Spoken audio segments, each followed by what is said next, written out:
Soomaaliya oo ay dhibaato xoog leh ku haysay dhowr iyo 10 sano ee la soo dhaafay argagixiso arxan daran ayaa dadka Soomaaliyeed ee boqolkiiba boqol muslimka u geystay nooc kasta oo arxan darra aadana loo geysto. waxay nolosha ku gubeen oo qarxiyeen isla markaana daraasiin iyo boqolley u laayeen dadkeena Soomaaliyeed. waxay asaay u saareen hooyooyin ay lamaanayaashooda ifka dhaafiyeen iyagoo agoontooyay in ka badan 1 milyan oo carruur ah muddadaas. cabsidooda iyo amni darrada ay abuureen arxanlaawayaasha khawaarijta ee al-shabaab tira ma laha inta ay gobollada ka soo barakiciyeen iyo qoysaska ay qarxiyeen intaba.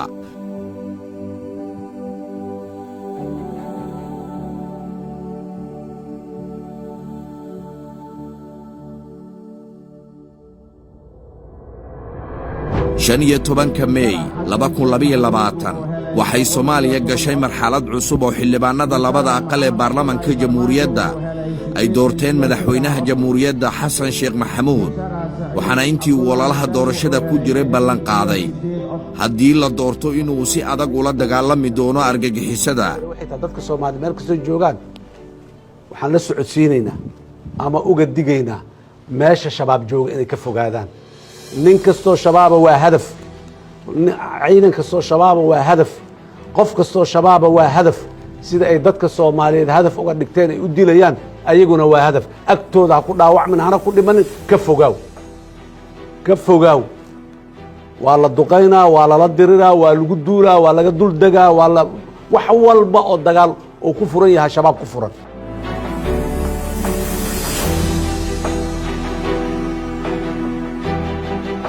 madaxweynaha anagoo raacayno tilmaamihiisa waxaan aad uga shaqaynay in ciidankaasi waajibaadkii loogu talagalay oo dhammaystiran uu guto. hase yeeshee diyaargarowgaas oo loo galay cadowga waxaan ku ballaarinay guud ahaan gobollada dalka iyadoo la raacayo siyaasadda dowladda iyo guud ahaan xukuumadda danqaran. aragtida madaxweynaha iyo ra'iisul wasaaraha oo la isku daray waxa ay horseeday in dalka dagaal u jihaysto oo khawaarijta al-shabaab looga duulo halkii ay ka soo duuli jireen. waxaa la howlgeliyey dhammaan wasaaradaha iyo hay-adaha kala duwan ee dowladda oo ay wasaaradda difaaca ugu horrayso. waxaan diyaarinay sektarada ciidamada jooga in ay u diyaargaroobaan la dagaalanka cadowgan. waxaa laga naafeeyey cadowga oo in muddo ah dagaalka uu socday lagu naafeeyey gobollo kala duwan oo dalka ka mid ah. dhammaan sektarada waxay qaadeen gulufyo dagaal oo ay kula dirirayaan cadowga. meel aan xabad ka dhicin, gobol aan xabad ka dhicin oon cadowga lagula diririn ma jirto.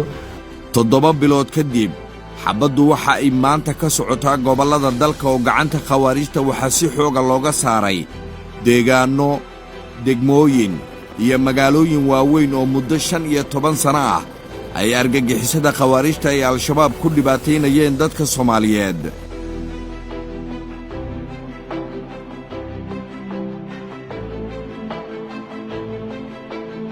shacabka Soomaaliyeed hubkooda ayay qaateen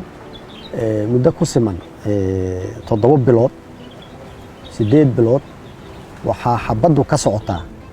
magaalo walba ama tuulo walba oo Soomaaliyeed ama maalinkaas ay ka socotaa ama diyaargarowgeeda ka socota.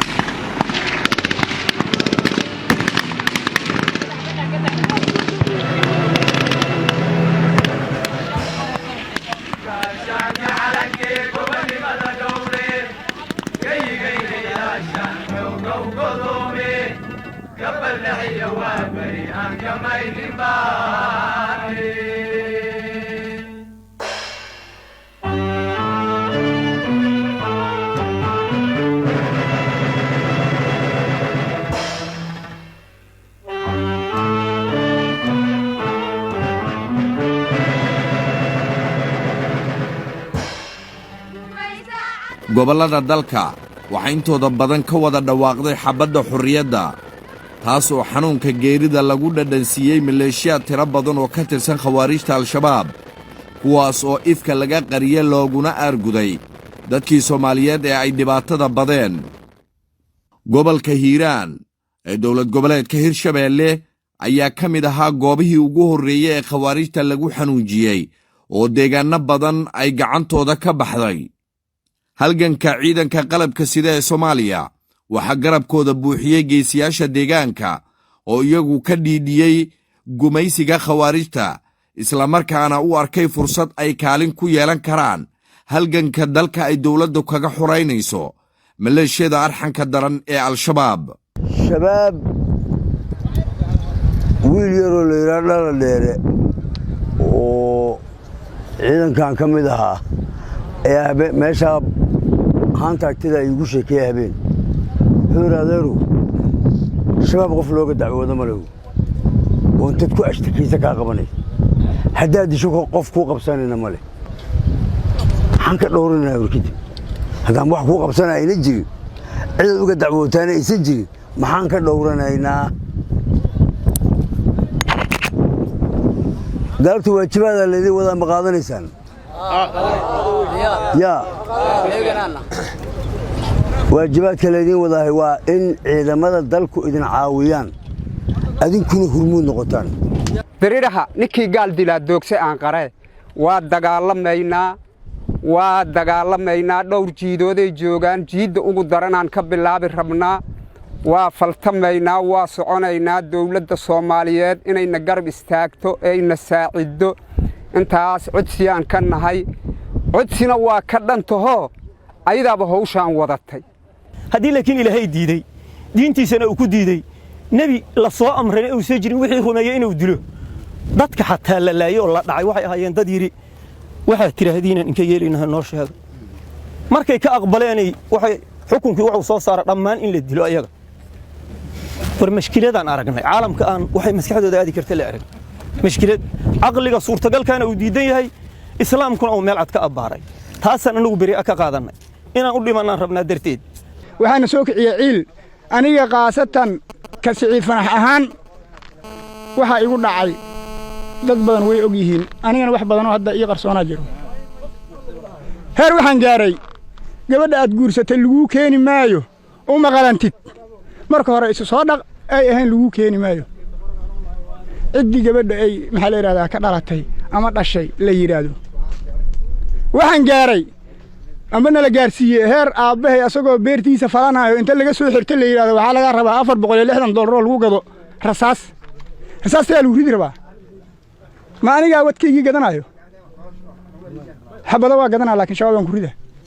shuhada waaweyn oo annaga agteena maaragta qiimo weyn ku lahaa qof walba oo Soomaaliyeed agteena qiimo ku leeyahay laakiin gaar ahaan wasaaradda gaashaandhigga ciidamada xoogga dalka Soomaaliyeed dad qiimo badan ayaa ku baxay waxaan rajaynaynaa qiimaha u baxeen in la wada xaqiijiyo oo geesiyaasha ciidamada qalabka sida meel walba oo ay joogaan inay xaqiijiyaan qiimihii ay u baxeen walaalaheena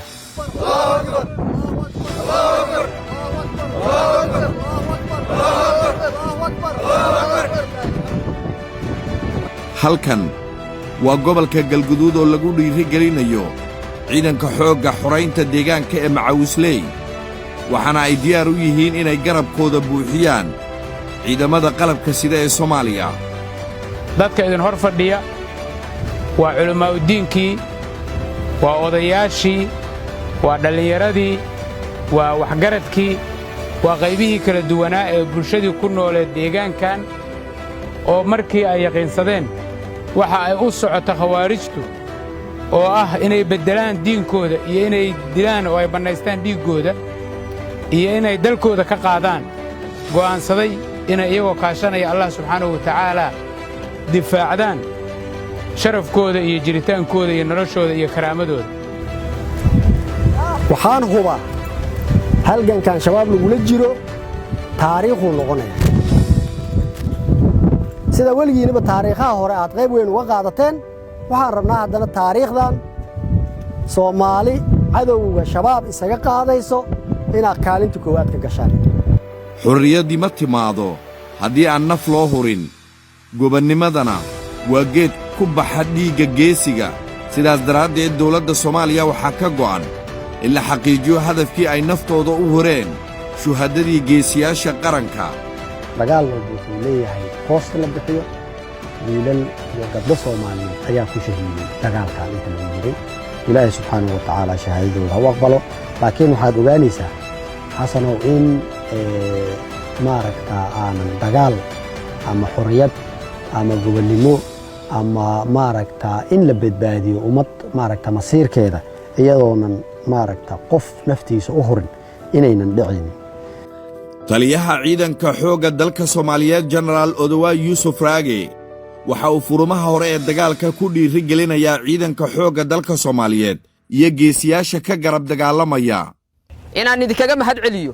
inaad u bixisaan dhididkiina iyo dhiiggiina qarannimada iyo badbaadinta nafta iyo maalka dadka Soomaaliyeed oo aad halkan u joogtaan. runtii taas waa midii aan dariiska u gashanay, waa midii aan u dhaarannay oo uga soo fogaanay qoysaskeennii iyo carruurteennii gabdho iyo wiilal sida aanu leenahay ugana soo biirnay ciidanka xoogga dalka Soomaaliyeed.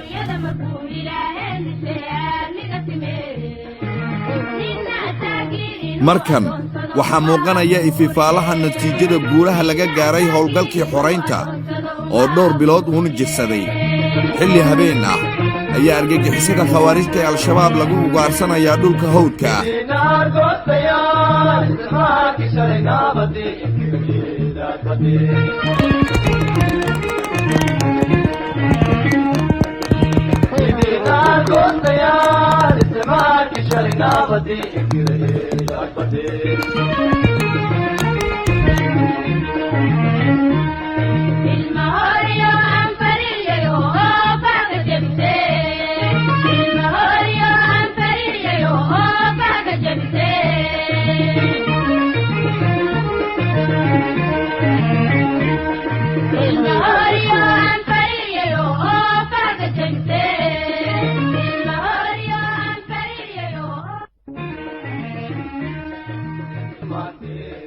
inkastoo guud ahaan dadka Soomaaliyeed ay si buuxda u taageereen howlgalka dalka looga xuraynayo khawaarijta al-shabaab, haddana waxaa taageerada ugu xooggan ee howlgalka tiir adag u noqday ay ka timid dadka ku dhaqan gobollada dalka. gobolka Hiiraan ayaa ka mid noqday gobollada dalka ee sida aadka ah ay dadkiisu ugu istaageen inay halganka qayb weyn ku yeeshaan, iyadoo ay u soo baxeen halgamayaal uu ka mid yahay allaha u naxariistee nabadoon Cilmi Hagar oo noloshii dulaysiga khawaarijta ka doorbiday geeri gobonnimo leh. meeshaan aan maanta joogno maalmo ka hor cadowga ayaa dadku ku dhibaataynayay, hantidooda ku boobayay, diinkooda ku dhibaataynayay, dumarkoodu maaragtaa ku ixtiraam darayay, waayeelladooda ku baadayay oo halkaan dadku ku dhibaataynayay. waxaan rajaynaynaa ilaahay subxaanahu wa tacaalaa inta hartayna inuu noo fududeeyo oo dhulka Soomaaliyeed ee cadowga uu laga nadiifiyo. waxaa jira dhul xeebeed dhirir badan isla markaana qurux badan oo muddo ku siman 15 sano ay khawaarijtu xoog ku haysteen, markaana madaxweynaha jamhuuriyadda oo booqanaya deegaano iyo degmooyin ka tirsan gobollada Shabeellada Dhexe, Hiiraan, Mudug iyo Galgaduud waxa uu ciidanka ku bogaadiyey in darajada iyo dalacsiintu ay taallo magaalo xeebeedka taariikhiga ah ee Xaradheere. ballanta maanta aniga aan idinkaga tegaayo waxay tahay kulanka ku xigoon isku imaanayno Xaradheer isugu imaanayna, wisil isugu imaamayna, Xaradheer isugu imaanayna. idinka kaligiina ma dad badan muxuu ahay isugu imaan doona hadii la yiraahdo. si loo fuliyo ballanqaadka madaxweynaha jamhuuriyadda waxaa la isugu tagay Galmudug, halkaas oo wasiirka gaashaandhigga saraakiisha ciidanka xoogga dalka ugu diyaar garoobeen in loo jihaysto xoraynta degmada Xaradheere iyo deegaanada kale ee ka horeeya. wasiirka gaashaandhigga uu wahliyo madaxweynaha Galmudug waxay ku sugan yihiin deegaanka Baxdo, halkaas oo ka mid ah meelaha ku suntan in argagixisada dadka deegaanku ay cashar lama ilaabaana ugu dhigeen.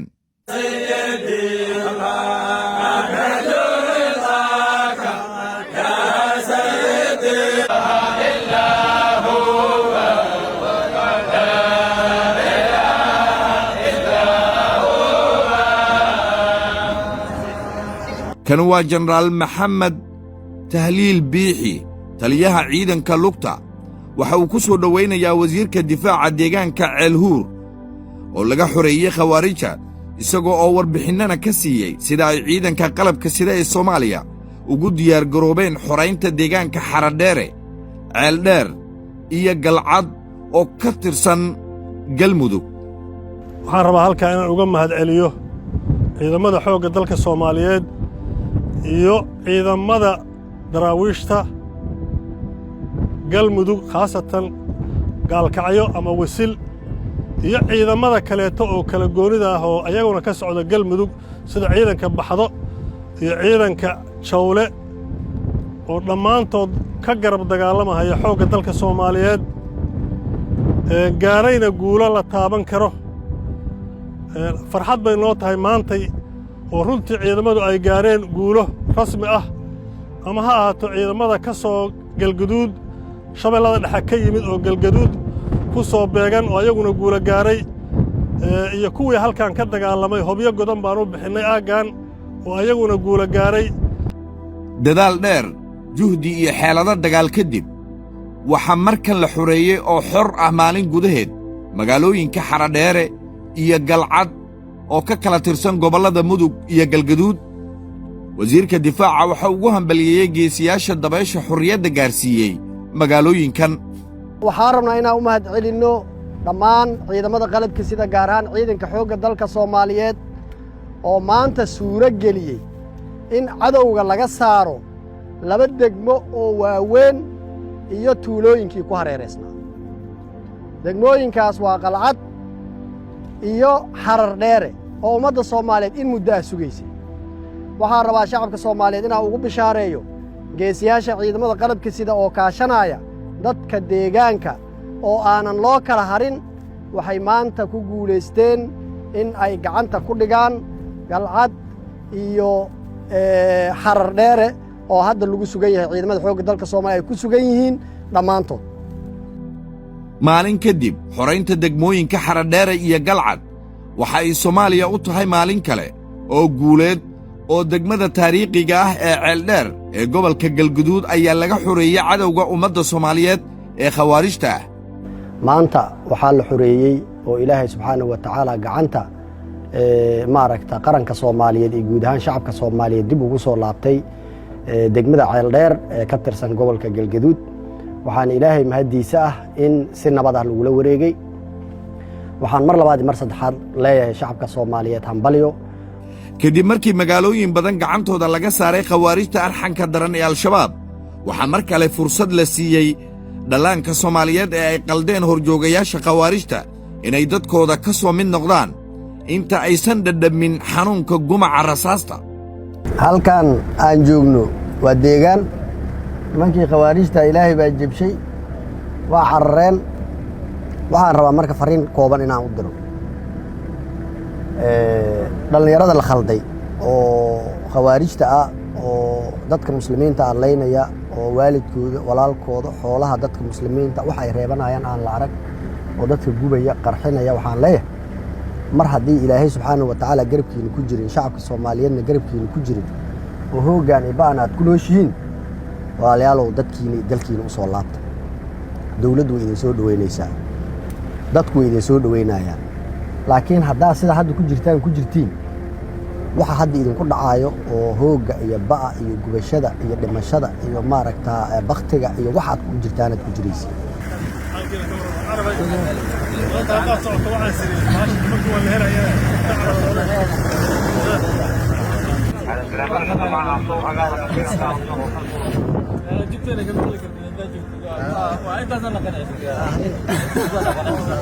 markan waxaa lagu lugaynayaa magaalo xeebeedka taariikhiga ah ee Xaradheere ee gobolka Mudug oo ay si buuxda u soo gaartay dabaysha xorriyadda kuwani waa dadka deegaanka oo ku faraxsan dabaysha xorriyadda ee soo gaartay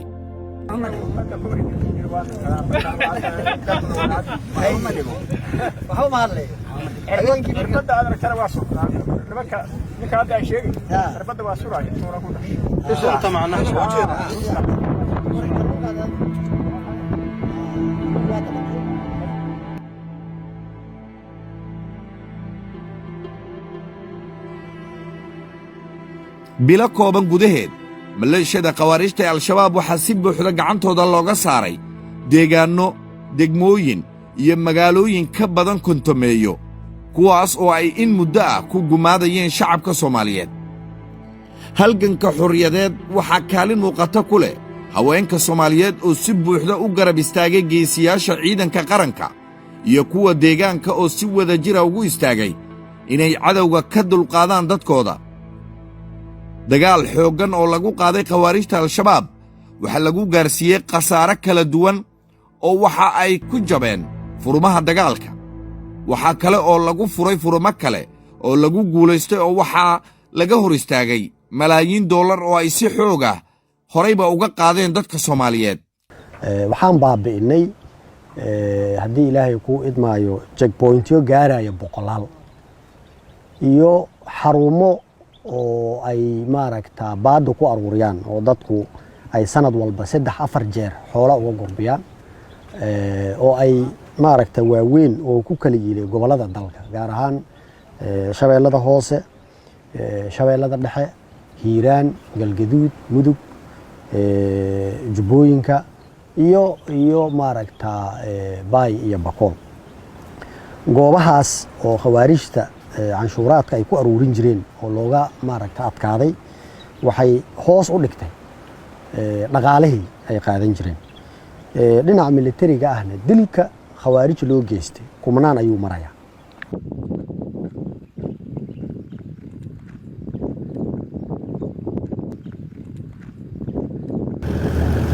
runtii farxadeena lama soo koobi karo kelimada aan afka ka dhahna kuma soo koobi karno. waxaan rabaa inaan u mahad celiyo saraakiisha ciidamada oo sabab u ahaa guulahan la gaaray inay maanta ay halkan soo gaaraan geedkan aan soo hoos fadhiisanno. waxaan idin leeyahay aad iyo aad u mahadsantihiin. runtii taas waa tii aan u dhaaranay, waa tii aan dariiska u gashanay, waa wixii aan go'aansannay inaan dhididkeenna iyo dhiiggeenna u bixinno qarankeenna, badbaadinno qarankeenna, ilaalinno sharafta iyo karaamada muwaadiniinta Soomaaliyeed ee nimanka argagixisada ah oo ay muddo dheer ay ragaadiyeen oo dhibaatada ay ku hayeen. waxaad arkaysaan halkaan hadda waa degmo, waa weliba degmo qadiimi, haddana waxaad aragteen nolosha ka jirta iyo nuuca ay u taal. waxaan dhihi karnaa wax aan ku tilmaami karno waa ogeyn, awalna waa ogeyn. dhammaan deegaanada Soomaaliyeed caynkaas way. deegaanka kale ka roon uma jiro. waxay go'doomiyeen ummadii, waxay baabi'iyeen noloshii dadka bini'aadmiga ay lahaayeen, waxay boobeen hantidii iyo xoolihii ay lahaayeen. wax u dhiman oo ay ku samay lahaayeen ma garanayo. marka inaad ka dul qaadaan oo dadka Soomaaliyeed deegaanada aad soo marteen iyo deegaankan maanta aan joogna ay xor ka yihiin nimanka argagixisada lagana yaabin dib inay ugu soo laabtaan aad iyo aad ayay farxad gaar ah inoogu tahay. booqashada madaxda sare ee dalka ay ku tageen furmaha hore ee dagaalka waa dhiirigelinta ugu weyn ee ay ciidanka ku howlgalayeen. madaxweynaha jamhuuriyadda iyo ra'iisul wasaarihiisu waxa ay si joogto ah booqasho ugu tageen geesiyaasha ciidamada qalabka sida ee Soomaaliyeed. waxaan rabaa inaan idin mahad celiyo, idin hambalyeeyo, idinku hambalyeeyo guusha weyn ee aad ku taagan tihiin, idinku mahad celiyo dadaalka badan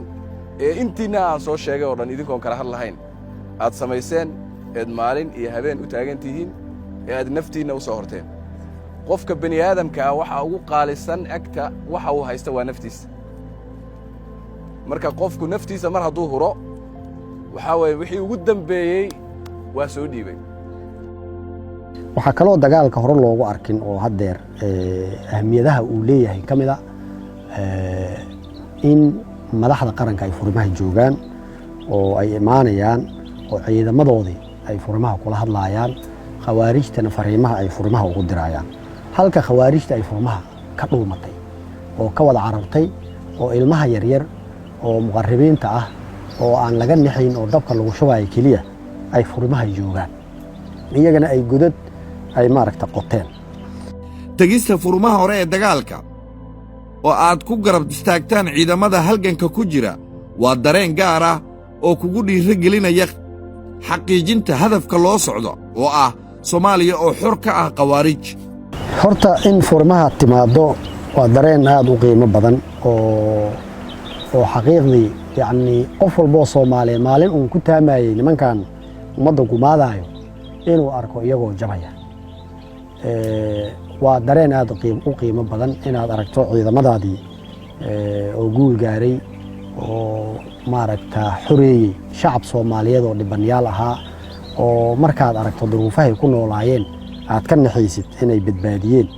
markaad aragto dareen aad u qurux badan waa. xoreynta baaxadda leh waxaa kaalin muuqata ku leh oo aan la qarin karin kaalinta shacabka Soomaaliyeed guud ahaan haba ugu badnaadaan ciidamada xoogagga deegaanka ee Macawisley iyo ciidamada daraawiishta dowlad goboleedyada. waxaa qariib ah ama keliya la arki karaa markay ummadi meel u jeedo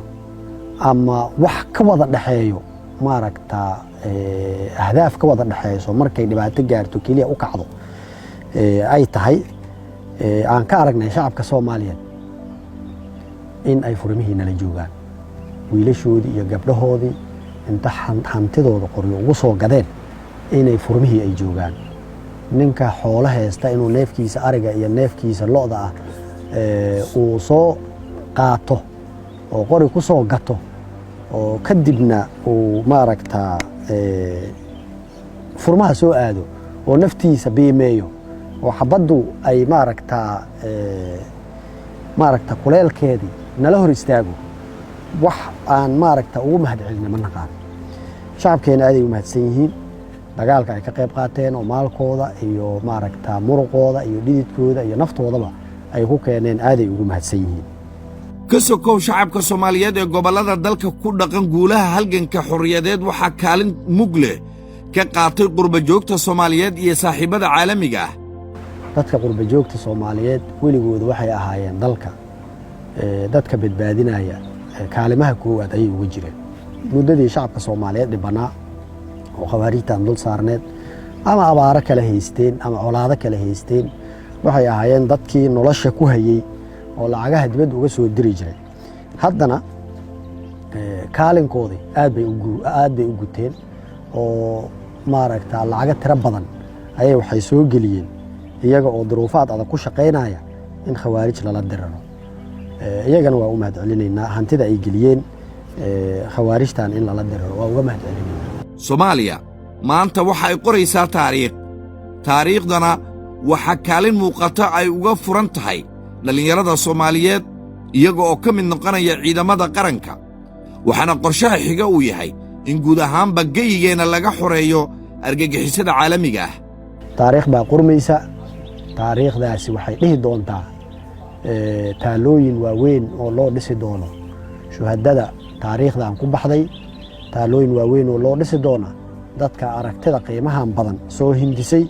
oo shacabka Soomaaliyeed u horkacay oo ku hogaamiyey inay xorriyadda gacantooda ku maaragta gaaraan gacantoodana xorriyadda ku samaystaan maaragta ayaa dhici doonta waxaan rabnaa marka in taariikhdaas qof walba kaalinteeda ka geysato khawaarijna waa gebagebo maanta meesha ay joogaan meel ay ka liitaan horay uma soo marin madaxda qaranka Soomaaliyeed ayaa mudan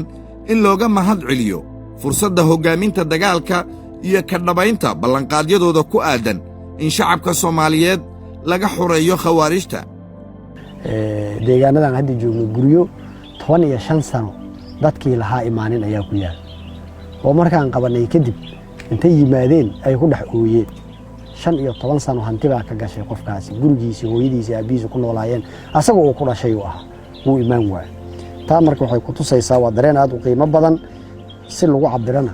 ma naqaano laakiin waa dareen aad u qurux badan oo aad u qiimo badan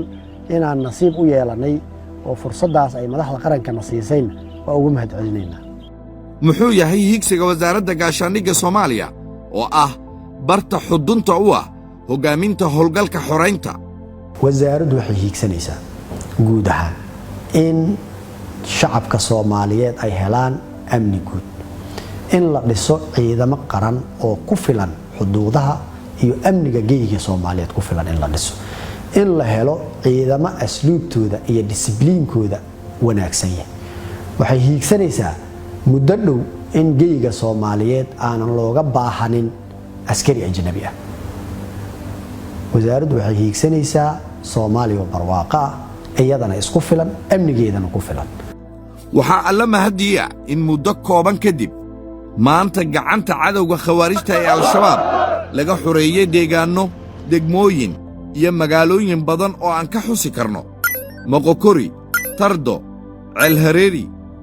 mubaax beerxaano ruunirgood xaawogadiid iyo sooman aboorey xawaadley masaajid cali guduud nuur dugle hilowlagaab caddaanlixey aadan yabaal guulane ceeldheere buraale ceelbaraf masegawaaye galcad qaayib ceelhuur faax ceeldheer iyo xaradheere howlgalladaas xoraynta waxaa khawaarijta looga dilay kumannaan maleeshiyaad ah iyo boqolaal horjooga ah oo bilo ka hor magaalooyinka aan soo sheegnay si xornimo leh ugu laafiyoon jiray